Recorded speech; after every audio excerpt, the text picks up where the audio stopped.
नमस्कार, मैं कमलनाथ झा। शिक्षा की बात हर शनिवार के इस नए अंक में आप सभी का स्वागत करता हूं, अभिनंदन करता हूं। हम आज फिर से शिक्षकों और अभिभावकों के कुछ प्रश्नों के साथ उपस्थित हैं।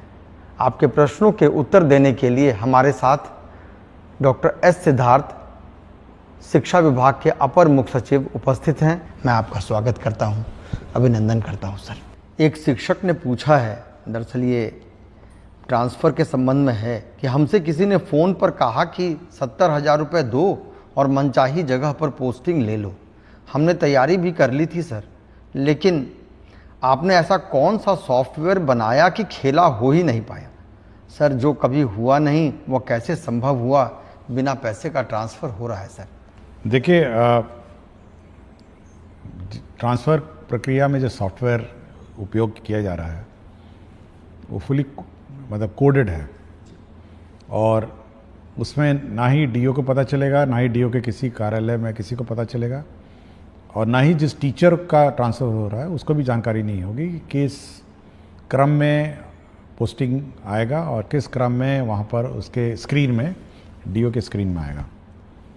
केवल डीओ के स्क्रीन में ये केवल आता है कि ये विषय है और ये इनके ऑप्शंस हैं, इसके अलावा कुछ नहीं आता वहाँ पे।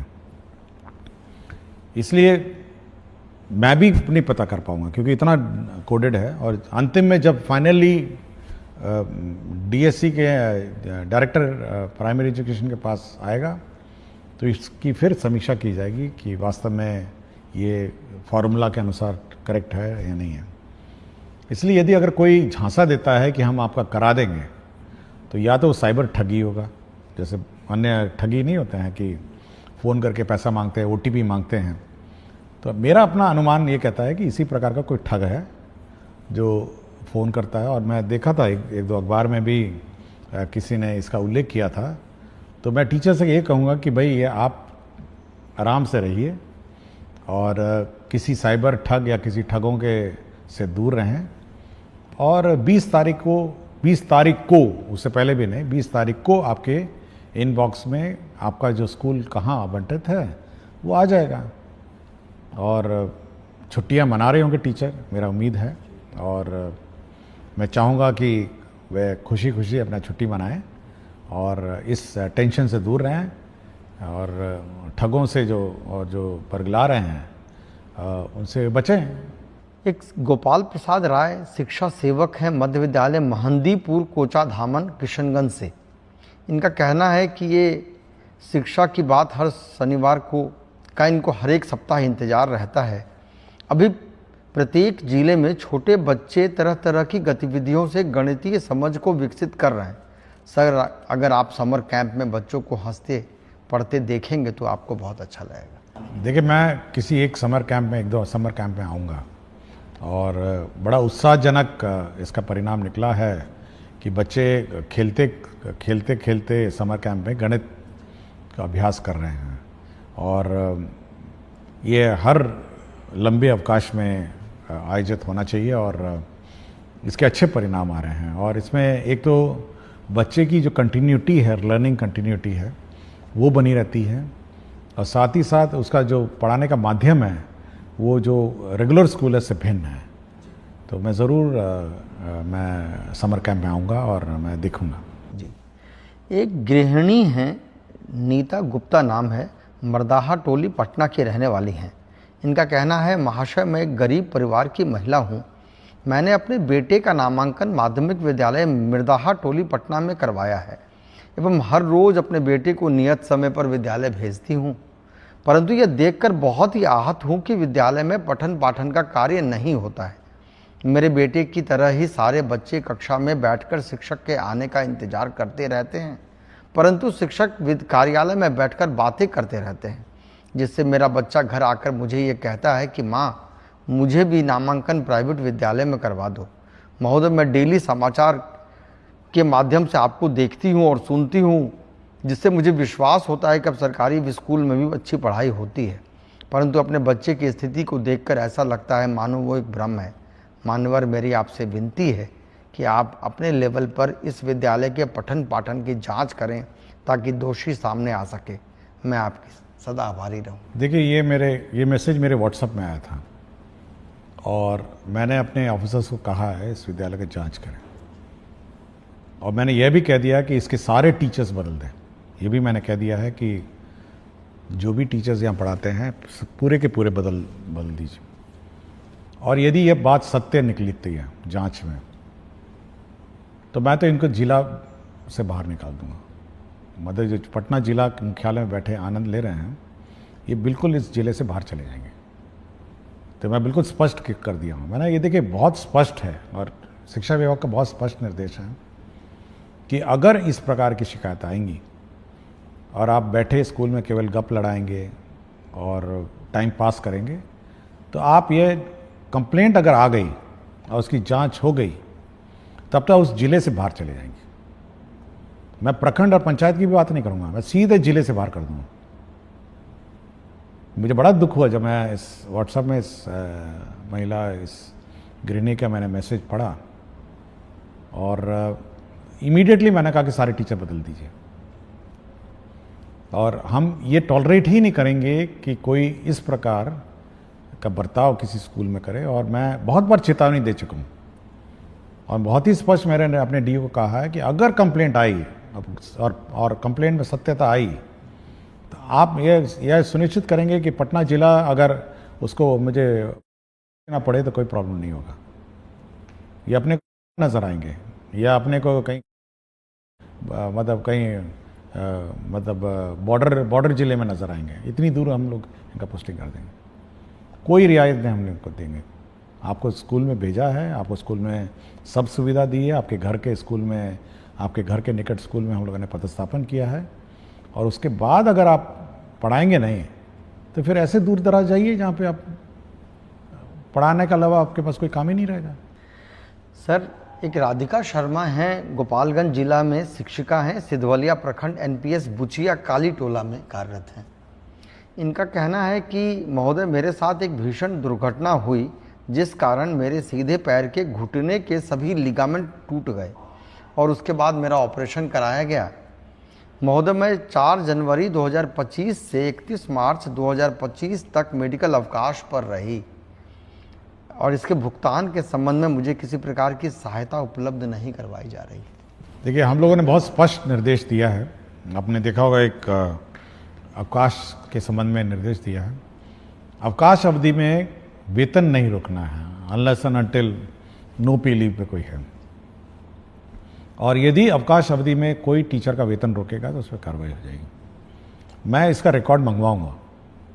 आज तो शनिवार है, मंडे को मैं इसका रिकॉर्ड मंगवाऊंगा और इसका रिकॉर्ड मंगवा के मैं एक बार देखता हूं कि क्या क्या कार्रवाई इस टीचर के हुआ है, और मैं जो भी इसके सहायक हैं, जो भी इसको डील किए हैं और जिसके स्तर पर ये लंबित है, हम लोग उस पर कार्रवाई कर देंगे। यह टॉलरेटेबल नहीं है, और ये है कि आप अवकाश के अवधि में वेतन नहीं दें। बहुत सारी हमारी लेडी टीचर्स हैं जो मातृत्व अवकाश ली हुई हैं, अदर मैटरनिटी लीव्स ली हैं। अगर आप उसका वेतन ही रोक देंगे तो आप उसका गुजारा कैसे चलेगा, और उसको मेडिकल रिक्वायरमेंट्स हैं, मेडिकल खर्चा है। इसलिए बहुत ही स्पष्ट कहता हूं मैं सभी डीएस को अपनी मीटिंग्स में कि ये वेतन रोकना अवकाश पीरियड में और उसके बाद फिर नेगोशिएट करना, मतलब ये पुरानी आदत होनी चाहिए, और ये बिल्कुल टॉलरेट हम लोग नहीं करेंगे कि कोई वेतन रोकेगा और वेतन रोक के बैठ जाएगा। ये उसका राइट नहीं है। अगर अन्यथा कोई डिपार्टमेंट प्रोसीडिंग है या अन्य कोई इश्यूज हैं या एब्सेंटिज्म में बात अलग है, लेकिन अवकाश के चलते आप वेतन नहीं रोक सकते। सर, एक उत्क्रमित उच्च विद्यालय महावला पंचायत ढोबा मिलिक रुपौली पूर्णिया के एक शिक्षक हैं, साइंस टीचर हैं। ये कहते हैं कि respected sir, greetings, I would like to bring to your kind attention that the building of my school has been incomplete for last 5 years. Our school has an enrollment of approximately 700 students, but due to incomplete construction, regular teaching and learning activities are being severely affected. Therefore, I humbly request you to kindly take necessary action. ये बड़ी अच्छी बात है कि 700 बच्चे school में हैं और स्कूल इनकम्प्लीट है, इसको हम लोग ऑन प्रायोरिटी बेसिस हम लोग जो कार्यपालक बनता है उसको हम लोग भेजेंगे ऑन मंडे और इंश्योर करेंगे ये टाइमली अब अनदर 1-2 महीने में इसको कंप्लीट हो जाए, ताकि बच्चे को मतलब भवन का अभाव नहीं हो। और इसी प्रकार हम लोगों ने जो इस साल की कार्य योजना भी बनाई है कि जितने भी इस प्रकार के क्लासरूम के शॉर्टेज वाले रूम्स हैं, रेगुलर क्लासरूम्स हम लोग कंस्ट्रक्शन का सैंक्शन हम लोग इसी महीने सभी कर देंगे कि पूरे राज्य में हमारे क्लासरूम्स, हमारे बाथरूम, टॉयलेट, हमारे वाटर सप्लाई सिस्टम्स, इलेक्ट्रिफिकेशन, ये सारा हम लोग इस महीने पूरे राज्य का सैंक्शन कर देंगे। इसलिए जिनके पास है भी नहीं और जिनके यहाँ रूम्स की कमी है वह इस बात से जानकारी देना चाहूँगा कि वहाँ पर भी हम लोग अब classroom, additional classrooms, toilets, water supply और इलेक्ट्रिफिकेशन ये ऑन प्रायोरिटी बेसिस, और जहाँ जहाँ इंक्रोचमेंट और अन्य इश्यूज़ हैं और बाउंड्री भी हम लोग इस साल निर्माण कराएंगे। Thank you sir. एक सर मधवापुर प्रखंड है मधुबनी ज़िले के, वहाँ के एक सिटीज़न हैं, वो एक सवाल रख रहे हैं कि हमारे प्रखंड में टोला सेवक एवं मरकज़ सेवक की कई सीटें रिक्त हैं, परंतु इसके बावजूद एक भी सीट जारी नहीं की गई है कि शिक्षा व्यवस्था एवं नियोजन प्रक्रिया के पारदर्शिता के विपरीत प्रतीत होता है। जानकारी प्राप्त हो रही है कि कुछ अधिकारियों द्वारा गलत तरीके से 0 सीट की रिपोर्ट विभाग को भेज दी गई है, जिससे योग्य अभ्यर्थियों के अवसर बाधित हो रहे हैं। आपसे निवेदन है कि इस संबंध देखिए, तालमी मरकज़ और जो टोला सेवक हैं, जो इन दोनों की बहाली हो रही है और एक डेडलाइन फिक्स्ड है। हम लोग देखिए बहुत सारे माननीय उच्च न्यायालय में भी वाद लंबित हैं। हम लोगों ने ये कहा है कि जहाँ जहाँ उच्च न्यायालय में वाद लंबित नहीं है वहाँ की बहाली करें, और जहाँ पर माननीय उच्च न्यायालय में वाद लंबित है उनका जैसे जैसे निपटारा होगा हम लोग बहाली करेंगे। इनका क्या मामला है ये मुझे देखना पड़ेगा, और मैं अगला सप्ताह इसको देख लूँगा कि ये वास्तव में माननीय उच्च न्यायालय में ये वाद लंबित हैं या कोई अन्य जैसे बता रहे हैं। इसको मैं रिजॉल्व अगले सप्ताह इसको कर दूँ। सर, एक विजय कृष्ण त्रिपाठी हैं, ये विशिष्ट शिक्षक हैं संस्कृत के, नगर पंचायत माध्यमिक शिक्षक, राज्यकृत उच्चतर माध्यमिक विद्यालय मशरक के हैं, सारण बिहार से। इनका कहना है कि आदरणीय अपर मुख्य सचिव शिक्षा विभाग बिहार सरकार को मेरा सादर प्रणाम। मेरा कहना है कि इस शिक्षा कोष पर विशिष्ट शिक्षकों हेतु क्षतिपूर्ति अवकाश का विकल्प नहीं दिया गया है, जबकि नियमित विद्यालय के अध्यापकों को क्षतिपूर्ति अवकाश का विकल्प दिया गया है। ये इस संबंध में क्यों भेदभाव किया गया, इसके संबंध में? नहीं, ऐसा कोई भेदभाव नहीं है। और जितने भी सरकारी शिक्षक हैं, विशिष्ट शिक्षक हों, TRE 1, TRE 2, TRE 3 और जो पुराने शिक्षक हैं, सभी को अवकाश का एक ही मापदंड है, ये अलग अलग मापदंड नहीं है। और मेरे ख्याल से एक बार फिर मैं अनुरोध करूंगा शिक्षक से कि अपना वेबसाइट में एक बार फिर चेक कर लेंगे। सारे अवकाश जो अन्य टीचरों के लिए अलाउड है वह इनको भी अलाउड है। केवल आपका नियोजित जो पुराने पंचायत स्तरीय है जो टीचर हैं वो वैसे भी इस शिक्षा कोष में मतलब वह भी उनकी निकाय जो है वो स्थानीय निकाय है जो अवकाश देती है, बट सरकारी शिक्षक जो हैं उनकी अवकाश तालिका एक साथ है, एक ही बराबर है, अलग अलग नहीं। सर, एक सोनू मिश्रा है, ये विशिष्ट शिक्षक हैं, इनका कहना है कि सर आपके द्वारा शिक्षा की बात हर शनिवार कार्यक्रम के माध्यम से शिक्षकों की कई सारी समस्याओं का समाधान किया जा रहा है, जिसके लिए बिहार के तमाम शिक्षक आपके प्रति कृतज्ञ हैं। महाशय, मेरा प्रश्न यह है कि एक ही प्रवृत्ति और एक ही समान प्रक्रिया से बहाल शिक्षकों के वेतन में अलग अलग जिलों में काफ़ी भिन्नता है। आपसे अनुरोध है कि जैसे आपने विभिन्न समस्याओं का समाधान किया है, ठीक उसी प्रकार वेतन निर्धारण की समस्याओं का भी निराकरण करने की कृपा करें। देखिए, मेरी जानकारी में है ये बात कि वेतन निर्धारण में भी इश्यूज हैं, और हम लोग कोई इस प्रकार का कोई बॉडी बनाएंगे जिनको भी वेतन निर्धारण में आपत्तियां हैं वो वहाँ जाके अपील करेंगे। तो ये बात मेरे संज्ञान में है कि वेतन फिक्सेशन और वेतन का जो इसमें इश्यूज हैं ये है क्योंकि बहुतों को केवल मूल वेतन पे वेतन मिल रहा है। ये भी मेरी जानकारी है, क्योंकि सिस्टम में दिखता है कि मूल वेतन पे आप है, लेकिन जो इंक्रीमेंट्स हैं या सब है, ये सब नहीं लग रहे हैं। तो इसको हम लोग जैसे ही ये लोग टीचर्स ज्वाइन करेंगे अवकाश के बाद, और नए कुछ लोग तो नए स्कूलों में ज्वाइन करेंगे, एक बार इसको हम लोग फिर रिजॉल्व करने की कोशिश करेंगे। अब अभी हम लोग की जो ताबड़तोड़ व्यवस्था है वो ये है कि कम से कम लोगों का वेतन शुरू हो जाए। किसी का प्रैन नंबर गलत हो रहा है, किसी का आधार मैपिंग गलत हो रहा है, और ये सब बहुत अभी इश्यूज अभी भी हैं, और सक्षमता के साथ इश्यूज हैं, TRE1 के साथ इश्यूज हैं, किसी ने कुछ प्राण भर दिया, किसी का कुछ प्राण है। तो ये अभी फायर फाइटिंग इसी में चल रही है। तो एक बार ये सेटल डाउन हो जाएगा तो हम इस बात का रिकैलकुलेट कराएंगे हर टीचर का कि उसका वेतन निर्धारण एग्जैक्टली करेक्ट हुआ है, उसमें क्या त्रुटियां हैं, और सुधार करके फिर उसका जो भी अरियर बनेगा हम लोग भुगतान कर देंगे। जी सर। सर, एक धीरज कुमार हैं, ये शिक्षक हैं, ये कह रहे हैं कि शिक्षा की बात हर शनिवार में आप अपनी कीमती समय निकाल कर हमारी समस्याओं को गंभीरतापूर्वक सुनकर उसका समाधान करते हैं, इसके लिए बहुत बहुत धन्यवाद है। इनका कहना है कि इनका EPF की राशि वेतन मद से कटौती की गई है, परंतु EPF अकाउंट में जमा नहीं हुआ है। देखिए, मेरा समय इतना कीमती नहीं है जितना शिक्षक का समय कीमती है, मैं ये मानता हूँ। देखिए, शिक्षक का समय इसीलिए कीमती है कि वो जब समय अपने स्टूडेंट्स को देता है, जो भी देता है या जो अपना समय देती हैं, तो उसका कैरियर और उसका भविष्य बनाती है। तो बहुत टीचर का समय बहुत कीमती है, और ये मैं मानता हूँ। और जो पुराने क्वेश्चंस में मैंने देखा कि व्यर्थ में बैठे रहते हैं, तो बड़ा बड़ा दुख होता है ये सब सुन के। तो मेरा इसलिए हमेशा मैं मानता हूँ कि टीचर का समय सबसे कीमती है, उसको स्कूल में बिताना चाहिए और स्कूल में उसको पढ़ाना चाहिए।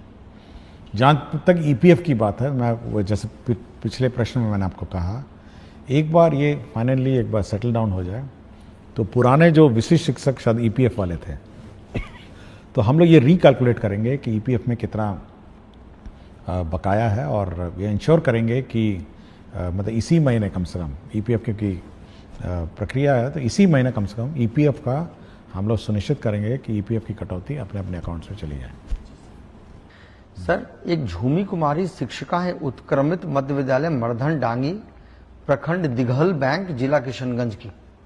ये सर, ये आपकी बहुत बड़ी फैन हैं। महोदय, मैं उत्क्रमित मध्य विद्यालय मर्धन डांगी, प्रखंड दिघल बैंक, जिला किशनगंज की शिक्षिका हूँ। महाशय, एक अनुरोध कर रही हूँ कि जिस प्रकार बच्चों को पोशाक की सुविधा उपलब्ध कराई जा रही है, उसी प्रकार बच्चों को जूता एवं टाई की सुविधा होने से ग्रामीण क्षेत्र के बच्चों के लिए वरदान साबित होता है। महोदय, अपने स्तर से व्याप्त भ्रष्टाचार और लाभी को समाप्त करने का कदम उठाया है आपने, आपको बहुत धन्यवाद कह रहे हैं सर।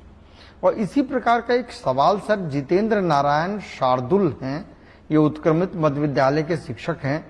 ये इनका कहना है कि इनको स्पोर्ट्स ड्रेस के लिए ये मांग रख रहे हैं, जिसमें लड़कियों के लिए अगर स्कर्ट की सुविधा होती है, जो स्पोर्ट्स खेलने वगैरह में सुविधा होगी, जिसे बच्चे बैगलेस डे के दिन उपयोग कर सकते हैं। तो इस तरह की मांग सर ये दोनों शिक्षकों ने रखी। देखिए, प्राइवेट स्कूल में तो कुछ प्राइवेट स्कूल टाई और जूता पहन के आने को कहते हैं, और उसमें अभिभावक का ही खर्चा होता है। देखिए, हर चीज़ के पीछे राशि की उपलब्धता भी इश्यूज़ है। हमारे यहाँ करीब 2 करोड़ बच्चे हैं, मोटा मोटी 2 करोड़ बच्चे हैं, और जूता सॉक्स और मोज़ा भी है, मोज़ा, टोपी और टाई, इसका हम लोगों ने हिसाब किताब लगाया था एक बार। इतनी बड़ी राशि हो गई थी कि हम लोग थोड़ा सोचे कि इस पर बाद में विचार किया जाएगा। और मैं कभी कभी फ़ोटो भी देखता हूँ बहुत सारे स्कूल्स में कि अभिभावक ने अपने आप ही, सब लोगों ने खरीद के, टाई खरीद के बच्चों को दिया है। कुछ लोग जूते में भी आते हैं, और मैं लड़कियों को देखता हूँ कभी कभी कुछ स्कार्फ भी पहनी हुई हैं। और विभिन्न स्कूलों ने अपने अपने परिवर्तन और अपने किया है, और हो सकता है इस पर तो अभिभावक पर काफ़ी बोझ पड़ता होगा। लेकिन अभी क्योंकि टोटल अलॉटमेंट अगर आप देखेंगे इस राज्य में 1/5 एक पाँच का भाग का बजट जो है केवल शिक्षा विभाग में व्यय होता है। और इतना बड़ा बजट व्यय होने के बावजूद भी फिर जब हम लोग ये कैलकुलेट करते हैं तो ये और उसको आकार और बड़ा कर देता है। तो भविष्य में सोचेंगे, बट ये अच्छा विचार है। जहाँ तक स्पोर्ट्स के लिए टी शर्ट और अन्य की बात है, तो हम लोग पहले शुरुआत ये करेंगे कि जो बच्चे स्पोर्ट्स में अब रुचि रखेंगे, जो बच्चे स्पोर्ट्स में मतलब रुचि रखेंगे, उनको सीमित रूप में, मतलब लिमिटेड, हम लोग कोशिश करेंगे। क्योंकि अभी हाल में आपने देखा होगा जो स्कूलों में स्पोर्ट्स इवेंट हुआ था, तो टी शर्ट भी जो विनर्स हैं उनको मिली थी। तो कुछ सेलेक्टेड जो आउटस्टैंडिंग स्पोर्ट्स मैन और वुमेन है, जो बच्चे हैं, तो उनको टी शर्ट की व्यवस्था करने की कोशिश करेंगे। हरिप्रसाद नायक हैं अरनामा वासुदेवपुर लोकहा मधुबनी की। इन्होंने कहा है कि जन जन की ये पुकार है कि लंबे कार्यकाल तक शिक्षा विभाग के पद पर रहें डॉक्टर एस सिद्धार्थ। शुरू किया उन्होंने। मान्यवर, आपने जिस कार्य कौशल के तहत शिक्षकों की दैनिक उपस्थिति में सुधार की है, इस कृति के लिए प्रार्थना है कि बिहार सरकार आपको एक प्रशंसा पत्र प्रदान करे और आपके द्वारा किए गए इस कार्य को इतिहास के पन्नों में स्वर्ण अक्षरों में सचित्र अंकित किया जाए। मान्यवर, एक और प्रयास किया जाए कि पंचायत स्तरीय नियोजित शिक्षक शिक्षिका जो अपने गांव के विद्यालयों में पदस्थापित हैं, वे हाजिरी लगाने के बाद अपने घरों में चले जाते हैं। रोकने पर एचएम के साथ गाली गलौच और अभद्र व्यवहार करवाते हैं। महाशय, ऐसे शिक्षकों का स्थानांतरण अनुमंडल के बाहर कर दिया जाए। देखिए, मुझे कोई प्रमाण पत्र की ज़रूरत नहीं है और मुझे कोई प्रशस्ति पत्र की ज़रूरत नहीं, और मेरा एक ही प्रशस्ति पत्र होगा। मतलब अगर शिक्षक देना चाहेंगे या अभिभावक देना चाहेंगे, वह यही होगा कि बच्चों को अच्छी शिक्षा मिल जाए, मतलब उसका कैरियर बन जाए और अच्छे अच्छे स्थानों में वो पदस्थापित हो जाए, और एक शिक्षित बच्चा हमारे विद्यालयों से निकले। यही मेरे लिए मेडल कहिए, प्रशस्ति पत्र कहिए, और मेरे एफर्ट्स को अप्रिशिएट करने का एक ही माध्यम है कि बच्चा पढ़ के अच्छा पढ़ाई करके निकले, अच्छा एक शिक्षित सिविल समाज में वो बिहेव करे, ट्रैफिक रूल फॉलो करे, क्यू में खड़ा हो, एक डिसिप्लिन नागरिक के रूप में वो इस विद्या का जो मंदिर है वहाँ से निकले। तो मेरा एक ही उद्देश्य है, और यदि कोई टीचर और अभिभावक सोचते हैं कि हमको मेडल मिले, तो यही मेरा मेडल है कि बच्चा इस विद्या का मंदिर में पढ़ाई करके निकले। जहाँ तक जो स्थानीय निकायों के टीचर हैं उनके बारे में जो लिखा गया है, मैं दोहराऊंगा नहीं। मैं बहुत ही स्पष्ट हूँ कि क्योंकि हो सकता है स्थानीय निकाय क्योंकि अनुमंडल से बाहर नहीं जा सकते हैं, लेकिन इन पर कार्रवाई हम लोग कर देंगे। यह बिल्कुल स्पष्ट है। यदि सोचते हैं कि स्थानीय निकाय में है और इन पर कोई कार्रवाई नहीं हो सकती है, हम लोगों ने बहुत सारे स्थानीय निकाय टीचरों को डिसमिस किया है, बहुतों की नौकरी गई है। इसलिए यह बिल्कुल स्पष्ट है कि कोई भी टीचर अगर लापरवाही करेगा, इस प्रकार गाली गलौज करेगा, तो वो बिल्कुल फिर तो डिपार्टमेंट प्रोसीडिंग और डिसमिसल का भोगी होगा। और जहाँ तक सरकारी शिक्षक है, जैसे नियोजित है, ये सक्षमता पास शिक्षक TRE 1, TRE 2, 3 है, अगर वह इस प्रकार का कार्रवाई वो भी करें, तो मैंने पहले ही बता दिया कि उनका जिला से बाहर कर देंगे हम लोग। ये जिला में रखने की क्या ज़रूरत है जब आप अपने स्थानीय क्षेत्र में जाके बैठ के पढ़ा ही नहीं सकते हैं। तो बहुत ही स्पष्ट है कि अगर आप इनडिसिप्लिन करेंगे और इस प्रकार की हरकतें करेंगे तो करेंगे। और दूसरा ये है कि हम लोग का ये मानना है कि किसी स्कूल की व्यवस्था सामूहिक रूप से संचालित होती है, और यदि कोई टीचर इस प्रकार का हरकत करता है तो यह दायित्व अन्य टीचर का बनता है कि वह सरकार में रिपोर्ट करे कि देखिए फलाना टीचर बदमाशी करते हैं, फलाना टीचर भाग जाते हैं, फलाना टीचर गाली गलौज करते हैं। ये बाकी टीचरों का भी दायित्व है कि सरकार को सूचित करे ताकि सरकार उस पर कार्रवाई करे। जी सर, ये बहुत उपयोगी भी है सर। और सर, एक आम ग्रामीण का ये सवाल है कि इनका मानना भी है कि प्रायः सभी जगह शिक्षा में बदलाव हो रहा है, पर मोतिहारी प्रखंड पिपरा कोठी पंचायत राज वीर छपरा राजकीय बुनियादी विद्यालय पिपरा कोठी भगवान भरोसे ही चल रहा है। प्रधानाध्यापक विद्यालय प्रांगण में ही खैनी खाते हैं। वो एमडीएम व अन्य राशि के साथ साथ वर्ग संचालन, अभिभावकों को विद्यालय नहीं बुलाना सहित तमाम तरह की अनियमितता है। हम अभिभावक हमेशा आपका कार्यक्रम फेसबुक पर देखते हैं। आप दूसरे विद्यालयों में वीडियो कॉल पर बात भी करते हैं। सर, उम्मीद है इस विद्यालय के लिए भी कुछ। देखिए, हम लोग के जो रिकॉर्ड्स हैं, अटेंडेंस का रिकॉर्ड हमारे पास है, एमडीएम के रिकॉर्ड्स हैं। हम लोग समय समय पर बोले हैं कि सबका फोटोग्राफी होना है, मिड डे मील का, पेरेंट टीचर में, ये सारे खंगालेंगे हम लोग इस स्कूल का। जैसे ही स्कूल खुलेगा, ये तो मेरे रिकॉर्ड्स में होंगे ही, मैं एक बार चेक कर लूँगा कि सारे रिकॉर्ड्स हम लोग खंगालेंगे। और दूसरा है कि हम लोग एक टीम भेजेंगे स्कूल का जांच के लिए और इनके कार्यकलाप की जांच करेंगे। अगर यदि टीचर्स दोषी पाए गए, जैसे मैंने पहले ही कहा, अगर दोषी पाएंगे तो आपको जिले से बाहर कर देंगे। तो ये मतलब स्कूल परिसर में किसी प्रकार की लापरवाही इन टर्म्स ऑफ डिसिप्लिन और क्वालिटी ऑफ एजुकेशन या निर्देशों का पालन नहीं करना, इसके लिए तो हम लोग कार्रवाई कर देंगे। बहुत बहुत शुक्रिया सर। हम लोगों ने आज शिक्षकों के साथ साथ कुछ ग्रामीणों के भी सवाल लिए हैं। सर, बहुत बहुत धन्यवाद। सभी शिक्षक, मुझे लगता है कि सब संतुष्ट भी हो रहे होंगे। हम अगले शनिवार फिर कुछ प्रश्नों के साथ पुनः उपस्थित होंगे। तब तक के लिए नमस्कार, धन्यवाद।